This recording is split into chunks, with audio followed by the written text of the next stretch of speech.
Hey family, this is Joseph Kaufman and this is my first YouTube video. So I've decided to start a YouTube channel just to share what I know, to express myself, and to hopefully inspire you to awaken to the truth of who you are, to open your heart to life, and just to realize your oneness with everything. Because in my understanding, the problems in the world today are based in a worldview of separation, in seeing ourselves and feeling ourselves to be separate from the whole of nature. And this is what allows for us to cause harm to the environment without realizing how it affects us. It's what allows us to cause harm to each other without realizing how that affects us. And it just makes us feel miserable because it keeps us trapped inside of this wall, this feeling of being separate from everything, and so we feel isolated. We feel like we need to put up emotional barriers and to protect ourselves, but they don't really protect us. They really just prevent us from being ourselves, prevent us from opening up, and just from living naturally, openly, and free. So this YouTube channel is intended to help you to become free of any suffering that you have, to find joy in life, to awaken to deeper truths about nature, about the universe, and about yourself. So I most likely will be talking about consciousness, spiritual awakening, natural healing, but really just anything that can get this message of awakening across, because we all need to wake up. We need to realize our oneness with life, our connection to nature, and we need to remember how we can live harmoniously with nature, harmoniously with each other, and at peace within ourselves. It's when we connect with who we are, when we find this place of just beingness, presence, and peace within ourselves, then it will create peace in the world. And until we have inner peace, peace within us, we're not going to see peace in the world, because the state of the world today is really just a reflection of our inner state of being as a society. So it starts with us. It starts with our own awakening process. It starts with us creating peace within ourselves and bringing this peace, bringing this love into the world. And this is what I intend to do through this YouTube channel, along with other forms of expression that I work on through books that I've written, through social media posts that I post every day, and just whatever I can to share this truth and to inspire you to do the same.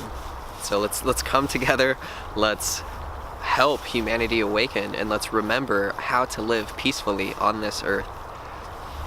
So this is my first YouTube video, and I want to get across something that I feel is essential for this journey of awakening, and that is just asking ourselves the question of all questions: who am I?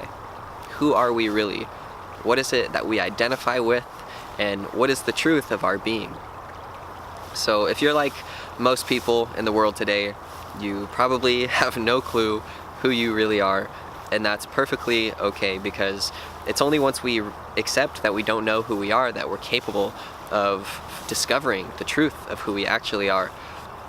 And the way that I like to guide people to this understanding, and the way that I've discovered it within myself, is through a process of negation, through looking at what it is we identify with, investigating into the nature of who we are, and observing these many facets of our being, and letting go of identity one after another until we come to the very essence and ground of who we are. Just like a sculptor chisels away at a piece of rock to reveal the image that's hidden within it, when we let go of these layers and layers of illusion, of conditioning, of false identification, eventually our true nature is revealed. So who are you? Who do you believe yourself to be?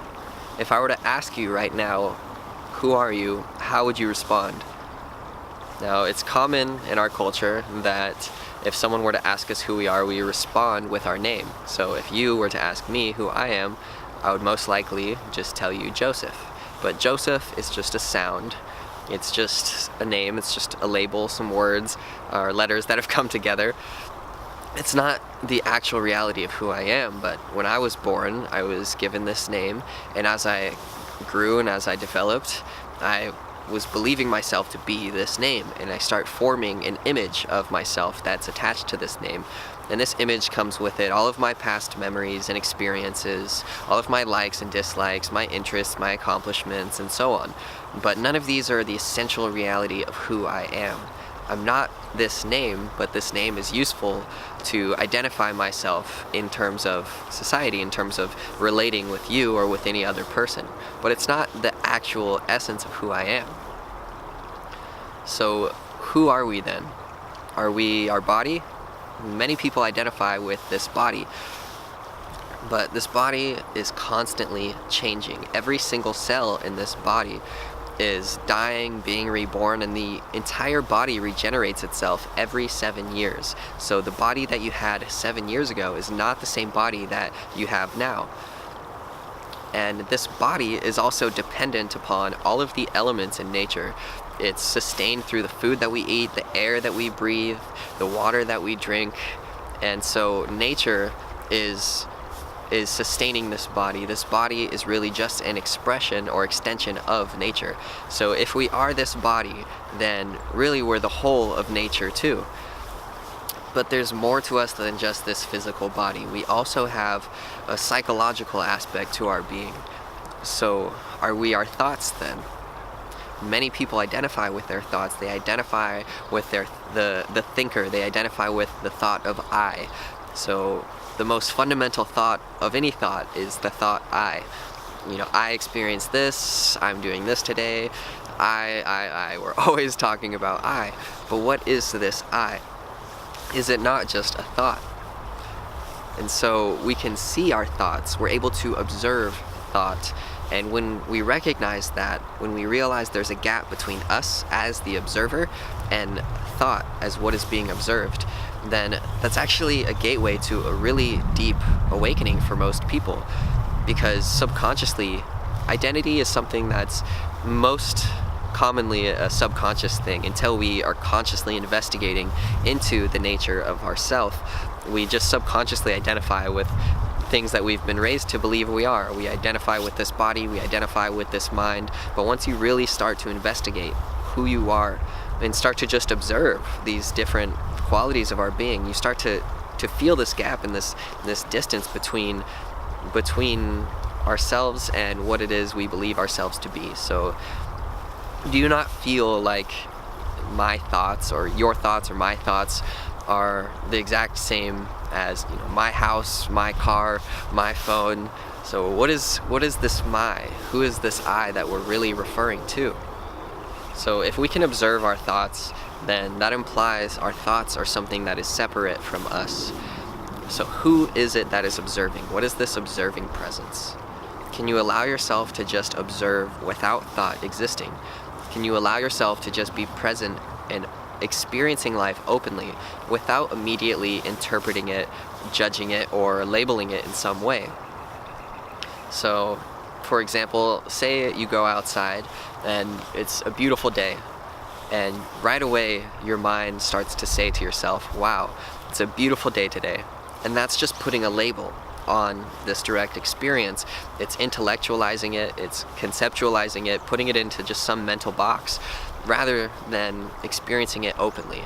So by constantly judging our experience, by constantly labeling our experience and projecting our mind onto our direct experience, we separate ourselves from the experience of life. We live inside this mental fantasy, and we get overwhelmed by stress, by worries, by our fears, and all of the inner stuff that most of us don't really look at. And when you take some time to just observe without judgment, but just observing all of the stuff inside of you, all of the thoughts, all of the emotions, just observing them, accepting them as they are, and not trying to push them away, but letting them be, you start to realize that these thoughts are just coming and going, and they're not actually who you are. But until you take that conscious awareness, until you take that mindfulness of your thoughts, then we just subconsciously identify with them, and we feel like we're victims of our thoughts and the way that they react to life.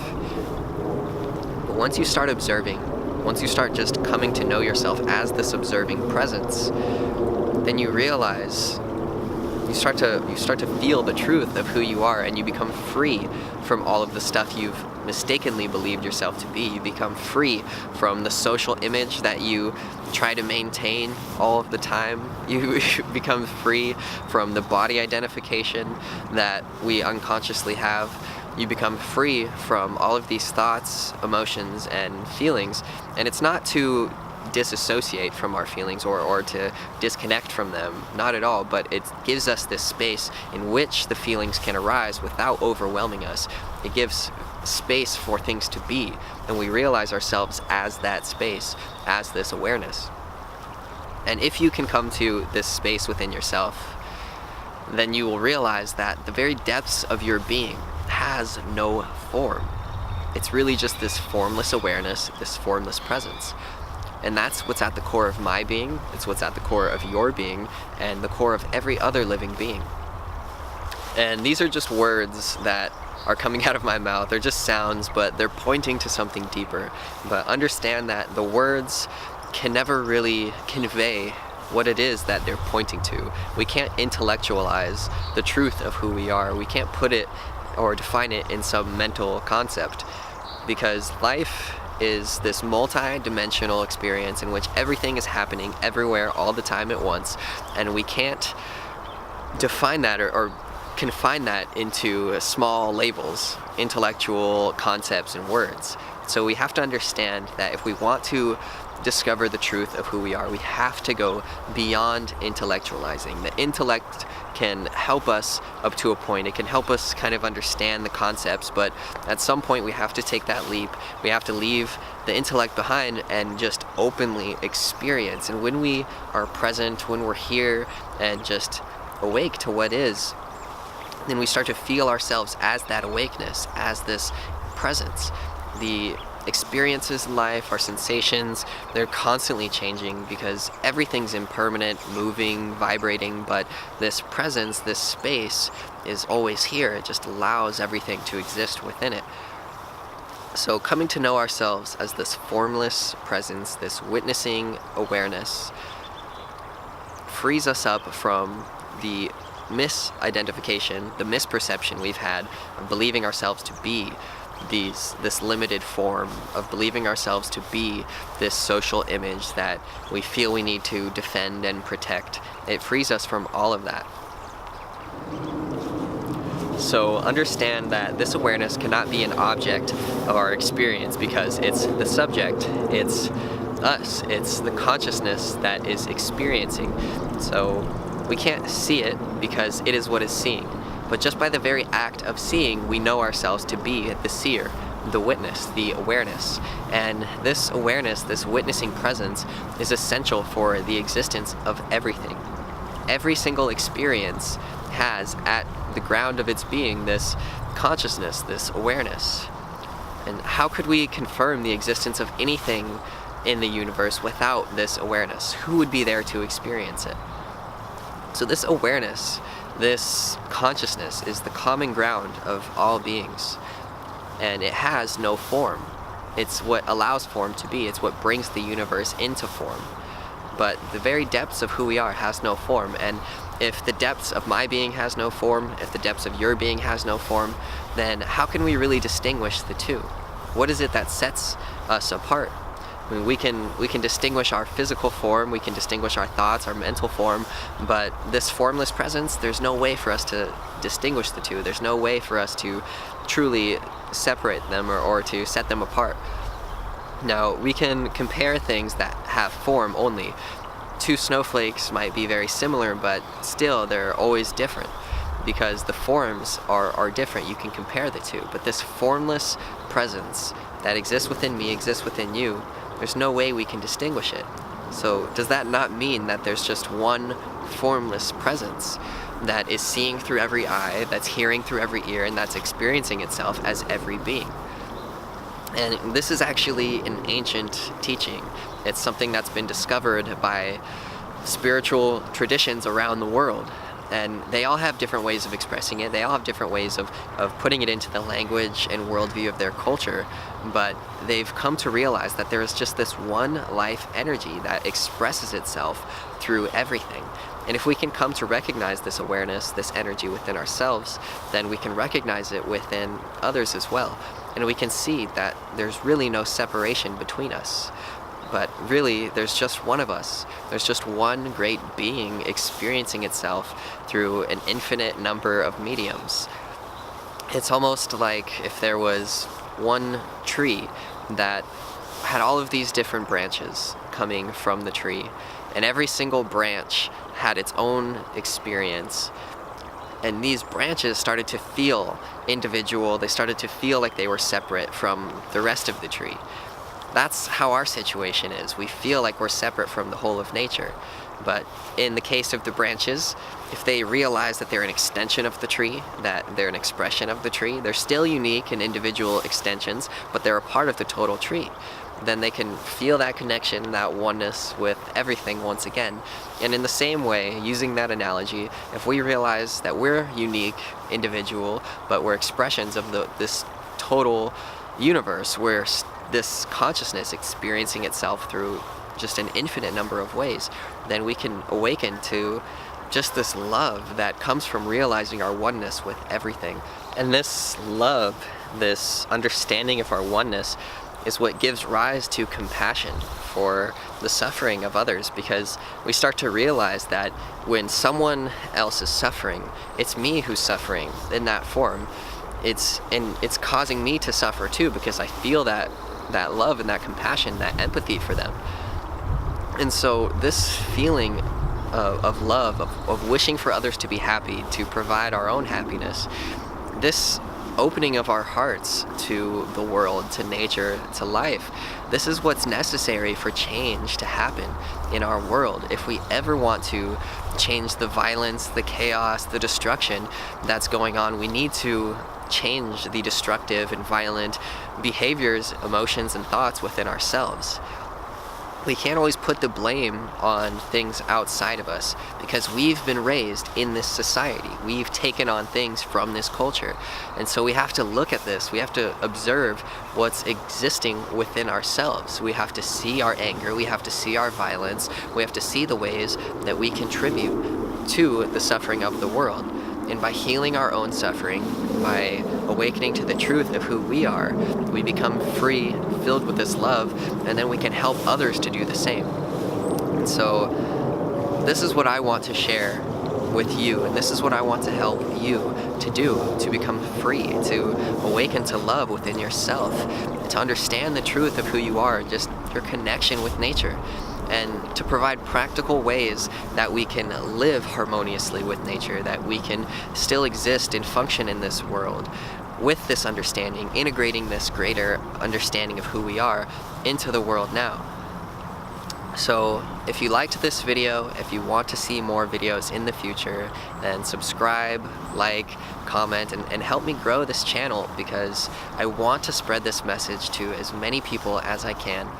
And your support in doing this is appreciated. So thank you for taking the time to watch this video. I hope that it was able to inspire you and to point you to the truth of who you are, but understand that intellectual concepts, that words or me speaking about it, has very little value unless you apply this to yourself, unless you personally investigate the nature of who you are and start to observe yourself, start to observe the things you identify with, observe your beliefs, observe your thoughts without judging them, but just becoming aware of them and allowing them to be in that spacious awareness. And as you do, you come to know yourself as that presence, as that awareness, and you can start letting go of the need to keep up this identity, this social image that we've mistaken ourselves to be. So again, I hope that this video was able to inspire you, and I hope that you'll continue following me on this journey as I grow in my own experience and as I share this wisdom, this knowledge, and this experience with you. So thank you again. Much love.